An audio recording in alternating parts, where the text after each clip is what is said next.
আসসালামু আলাইকুম প্রিয় দর্শক, অন্য মঞ্চের আলাপচারিতায় আপনাদের সকলকে স্বাগত জানাচ্ছি।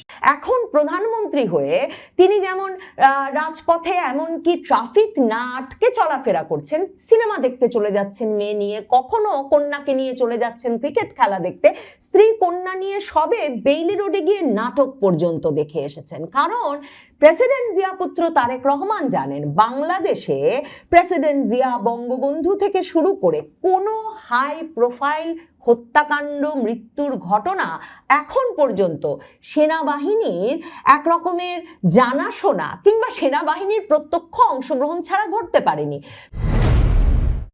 জরুরি অবস্থা জারি থাকাকালীন সেনাবাহিনীর হাতে যে ধরনের ক্ষমতা থাকে, মানে সেই বিচারিক ক্ষমতা বা ম্যাজিস্ট্রেসি ক্ষমতা দিয়ে 2024-এর সেপ্টেম্বর থেকে বাংলাদেশে সেনা মোতায়েন আছে।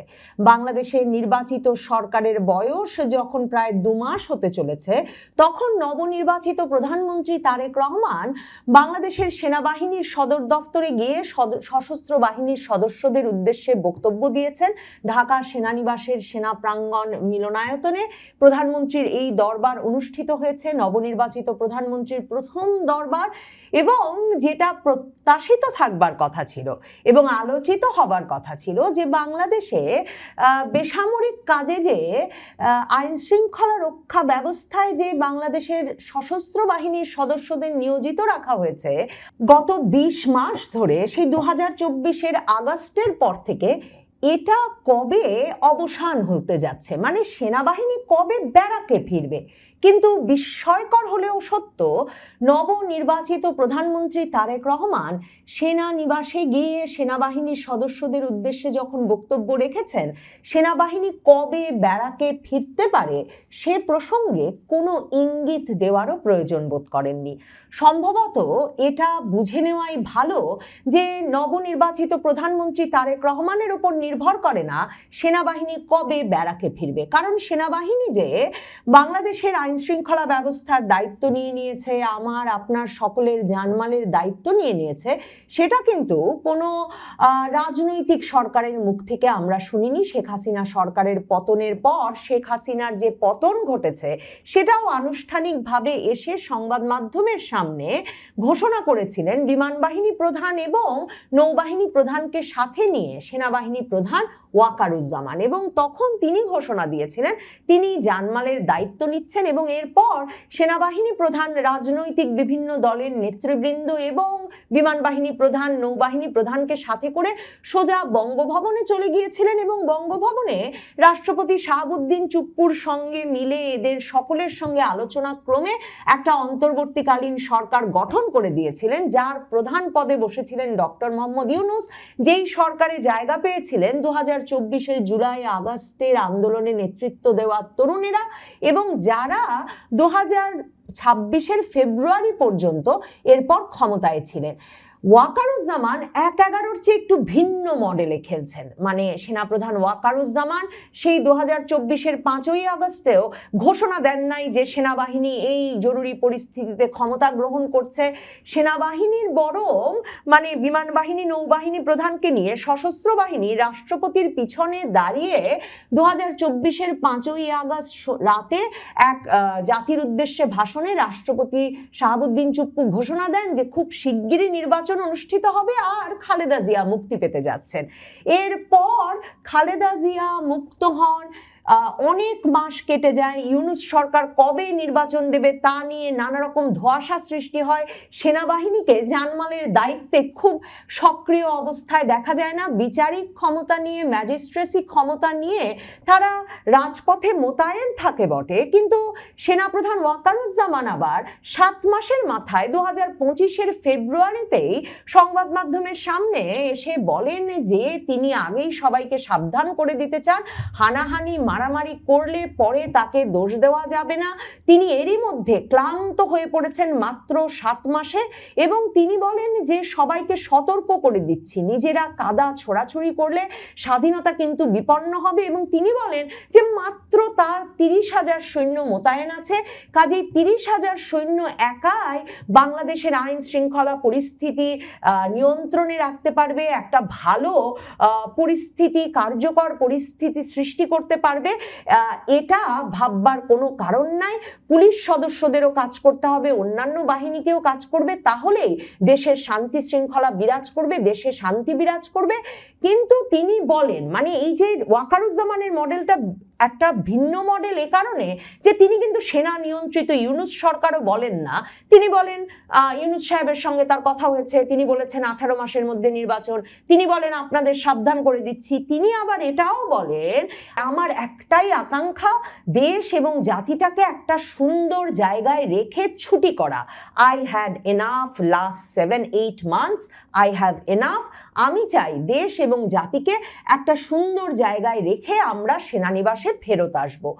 এখন ওয়াকারুজ্জামানের মুখে এই কথা শোনা যাচ্ছে না, কিন্তু যে তিনি সত্যিকার অর্থেই খুব দ্রুত সেনানিবাসে ফিরতে চাইছেন, অ্যান্ড হি হ্যাড এনাফ। মানে তারেক রহমান সরকারের ওপর সেনাবাহিনী যে ভরসা করে এখন ব্যারাকে ফিরে যেতে পারে, সেরকম কোনো সুর তার মুখ থেকে শোনা যাচ্ছে না। তার মানে সশস্ত্র বাহিনীর অবস্থানটা এমন যে তারাই নির্বাচিত সরকারকে ক্ষমতায় এনেছেন এবং তারাই ঠিক করবেন কবে তারা আবার ব্যারাকে ফিরে যাবেন।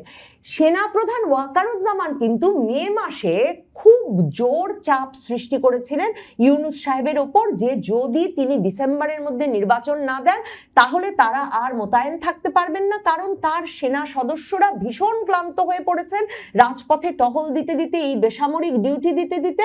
কাজেই খুবই দ্রুত ডিসেম্বরের মধ্যেই তাকে নির্বাচন দিতে হবে। তখন ইউনূস সাহেব একদিকে যেমন সেনা প্রধান, নৌবাহিনী প্রধান, বিমান বাহিনী প্রধান, মানে সশস্ত্র বাহিনীর এই চাপের মুখে বলেছিলেন যে তিনি তাহলে পদত্যাগই করে ফেলবেন, কিন্তু অন্যদিকে মনে রাখতে হবে জুন মাসে তখন তিনি কিন্তু বিরাট লটবহর নিয়ে, মানে বিরাট দল নিয়ে লন্ডন গিয়ে উপস্থিত হয়ে তারেক রহমানের সঙ্গে সাক্ষাৎ করে তাকে বুঝিয়ে আসেন যে তিনি ফেব্রুয়ারিতে নির্বাচন দেবেন এবং সেই নির্বাচনের মাধ্যমে যে তারেক রহমান সরকারি ক্ষমতায় আসতে যাচ্ছে, সেই বোঝাপড়াটাও যে তখনই লন্ডনে হয়ে গিয়েছিল, এটা এমনকি জাতীয় নাগরিক পার্টি জামায়াতে ইসলামী তখন থেকেই বলে আসছে। সারা বাংলাদেশে যখন মবের রাজত্ব কায়েম হয়, সেই মবের রাজত্ব কায়েমের দোষ পুরোপুরি গিয়ে পড়ে কিন্তু ইউনূস সাহেব এবং ডক্টর ইউনূসের যে ঘনিষ্ঠ রাজনৈতিক পক্ষ জামায়াতে ইসলামী জাতীয় নাগরিক পার্টির উপর। এই যে বাংলাদেশে মানুষ হত্যা, পিটিয়ে মারা, মানুষ পিটিয়ে মেরে আগুন দিয়ে পুড়িয়ে মারা, এই সব কর্মকাণ্ডে যে সেনাবাহিনী নিশ্চুপ এবং নীরব দর্শকের ভূমিকা পালন করছে, এ নিয়েও কারো কিন্তু সেভাবে প্রশ্ন করার সাহস হয় না। কারণ ওয়াকারুজ্জামান তো বলেই রেখেছেন, ক্ষমতার লোভ তার নাই, তারা ক্ষমতায় নাই, তারা একটা সরকার গঠন করে দিয়েছেন এবং তারা চান একটা নির্বাচন হয়ে গেলে নির্বাচিত সরকারের কাছে ক্ষমতা হস্তান্তর করে দ্রুত তারা যাতে ব্যারাকে ফিরে যেতে পারেন। তারেক রহমান নভেম্বরের শেষ পর্যন্ত জানতেন না তিনি বাংলাদেশে ফিরতে পারবেন কি পারবেন না। এরপর তিনি যখন ফিরতে পারেন তখন দেখা যায় যে সেনাবাহিনী যে ধরনের ভিভিআইপি ট্রিটমেন্ট তাকে দিচ্ছে, তাতে বুঝতে বাকি থাকে না যে একরকমের এই বোঝাপড়া হয়েই তিনি দেশে ফিরেছেন, যে শুধুমাত্র তিনি যে নির্বাচনে অংশগ্রহণ করবেন তাই নয়, তিনিই হতে যাচ্ছেন পরবর্তী প্রধানমন্ত্রী। তারেক রহমান আজকে তাই সেনা সদর দফতরে গিয়ে সেনাবাহিনী 2024-এর আগস্টের পর থেকে আইন শৃঙ্খলা রক্ষায় যে গুরুত্বপূর্ণ ভূমিকা রাখছে তার প্রশংসা করেছেন। তিনি বলেছেন ত্রয়োদশ জাতীয় সংসদ নির্বাচন সুষ্ঠু ও সুনিপুণভাবে সম্পন্ন করার জন্য তিনি সশস্ত্র বাহিনীর ভূয়সী প্রশংসা করেন, কারণ সশস্ত্র বাহিনী একটা জাদু দেখিয়েছে বটে। বাংলাদেশে আইন শৃঙ্খলা পরিস্থিতি এতই ভয়াবহ ছিল যে নির্বাচনের 2 মাস আগেও বাংলাদেশে একেবারে রাজধানীর প্রাণকেন্দ্রে হাদির মৃত্যুর ঘটনার পর দেখা গেল যে বাংলাদেশের শীর্ষস্থানীয় দুটো দৈনিক পত্রিকায় ভাঙচুর, অগ্নিকাণ্ড চলল কয়েক ঘন্টা ধরে, কিন্তু সেনাবাহিনী সেই জায়গায় এসে আইন শৃঙ্খলা পরিস্থিতি নিয়ন্ত্রণে আনারও কোনো চেষ্টা করলো না। কিন্তু সেই সেনাবাহিনী এমন নিয়ন্ত্রণ প্রতিষ্ঠা করলো নির্বাচনের সময়, একেবারে ভোটের দিন এসে, যে নির্বাচনটি তারা তাদের গোছানো মতো, মানে তাদের যে ডিজাইন, তারা যেভাবে হিসেব নিকেশ করেছিল সেভাবেই উঠিয়ে আনতে পারলো এবং ক্ষমতায় এলেন প্রধানমন্ত্রী তারেক রহমান। কাজেই তারেক রহমান জানেন সেনাবাহিনী কতটা গুরুত্বপূর্ণ ভূমিকা পালন করেছে তাকে ক্ষমতায় নিয়ে আসতে, এবং সেই সেনাবাহিনীকে ঘাঁটানো যে তার কোনো উচিত হবে না এবং তার পক্ষে তার সে সাধ্য নাই, সেটাও তিনি বোঝেন। তিনি বলেছেন যে এই যে দরবারে উপস্থিত হয়ে যে একদিকে যেমন সেনাবাহিনীর, সশস্ত্র বাহিনীর সদস্যদের দেশের সার্বভৌমত্ব ও সংবিধানের মর্যাদা সমুন্নত রাখতে হবে, তেমনি সশস্ত্র বাহিনী কোনো নির্দিষ্ট ব্যক্তি কিংবা দলের সম্পত্তি নয়, এটা রাষ্ট্রের শক্তি। প্রধানমন্ত্রী বলেছেন যে রাষ্ট্রীয় মর্যাদা রক্ষায় শহীদ প্রেসিডেন্ট জিয়াউর রহমান সশস্ত্র বাহিনীর প্রতিটি স্তরে দেশপ্রেমের যে অগ্নিশিখা জ্বালিয়ে দিয়েছিলেন তা যেন কখনো নিভে না যায়। প্রেসিডেন্ট জিয়ার পুত্র তারেক রহমান খুব ভালো করে জানেন যে নিরাপত্তা বলয়ের মধ্যে তিনি এখন আছেন, মানে তিনি সাধারণভাবে চলাফেরা করছেন, কিন্তু মনে রাখতে হবে নভেম্বরের শেষ পর্যন্ত 2025-এ যখন তিনি ফেরার সিদ্ধান্ত নিতে পারছিলেন না, বারবার বিএনপির তরফে বলা হচ্ছিল যে প্রেসিডেন্ট জিয়ার পরিবারের একমাত্র উত্তরসূরি বিএনপি নেতা তারেক রহমানের জীবনের হুমকির বিষয়টি সবসময় তাদের বিবেচনায় রাখতে হয়। তার নিরাপত্তা নিশ্চিত হবে কিনা সে বিষয়টি মাথায় রাখতে হয়। তার নিরাপত্তার বিষয়টি শতভাগ নিশ্চয়তা না পেলে তারা তারেক রহমানের দেশে ফেরা সমীচীন বলে মনে করেন না। কিন্তু তারেক রহমান যখন দেশে ফেরেন তখন দেখা যায় একদিকে যেমন মানে ব্যাপক সেনা টহল, আইন শৃঙ্খলা রক্ষাকারী বাহিনীর টহল দিয়ে তার নিরাপত্তা রক্ষা করা হচ্ছে, ধীরে ধীরে তিনি একেবারে স্বাভাবিক সাধারণভাবে চলাচল করছেন। এখন প্রধানমন্ত্রী হয়ে তিনি যেমন রাজপথে এমনকি ট্রাফিক না আটকে চলাফেরা করছেন, সিনেমা দেখতে চলে যাচ্ছেন মেয়ে নিয়ে, কখনো কন্যাকে নিয়ে চলে যাচ্ছেন ক্রিকেট খেলা দেখতে, স্ত্রী কন্যা নিয়ে সবে বেইলি রোডে গিয়ে নাটক পর্যন্ত দেখে এসেছেন। কারণ প্রেসিডেন্ট জিয়া পুত্র তারেক রহমান জানেন বাংলাদেশে প্রেসিডেন্ট জিয়া, বঙ্গবন্ধু থেকে শুরু করে কোনো হাই প্রোফাইল হত্যাকাণ্ড, মৃত্যুর ঘটনা এখন পর্যন্ত সেনাবাহিনীর এক রকমের জানাশোনা কিংবা সেনাবাহিনীর প্রত্যক্ষ অংশগ্রহণ ছাড়া ঘটতে পারেনি। প্রেসিডেন্ট জিয়াকে চট্টগ্রাম সার্কিট হাউসে ব্যাপক সেনা নিরাপত্তার মধ্যে সেনা কর্মকর্তারা ঢুকে ব্রাশ ফায়ার করে এমন নৃশংসভাবে হত্যা করেছিল, তার মুখটি পর্যন্ত চেনা যাচ্ছিল না, তার মুখটি পর্যন্ত দেখার সুযোগ মেলেনি পরিবারের সদস্যদের। কাজেই তারেক রহমান জানেন সেনাবাহিনীকে খেপিয়ে তুললে বাংলাদেশে কত নৃশংস ঘটনার শিকার হতে পারে। অন্যদিকে তিনি জানেন যে এমনকি 2025-এর ডিসেম্বরে ওসমান হাদি যে এত বড় নেতা হয়ে উঠলেন তাকেই যে হত্যার টার্গেটে পরিণত করা হলো, এবং যেভাবে তার হত্যার ঘটনাকে ঘিরে বড় ধরনের আইন শৃঙ্খলা ঝুঁকি সৃষ্টি করা হলো, এর পেছনেও এমনকি সেনা গোয়েন্দা সংস্থার হাত আছে কিনা এ আলাপ হয়ে থাকে। কাজেই তারেক রহমান জানেন তিনি যে নিরাপত্তা বলয়ে বাস করছেন তার এবং তার পরিবারের নিরাপত্তা থেকে শুরু করে তার সরকারের নিরাপত্তা, কতদিন তারা সরকারে থাকতে পারবেন তা অনেকটাই নির্ভর করছে বাংলাদেশ সশস্ত্র বাহিনীর ওপর।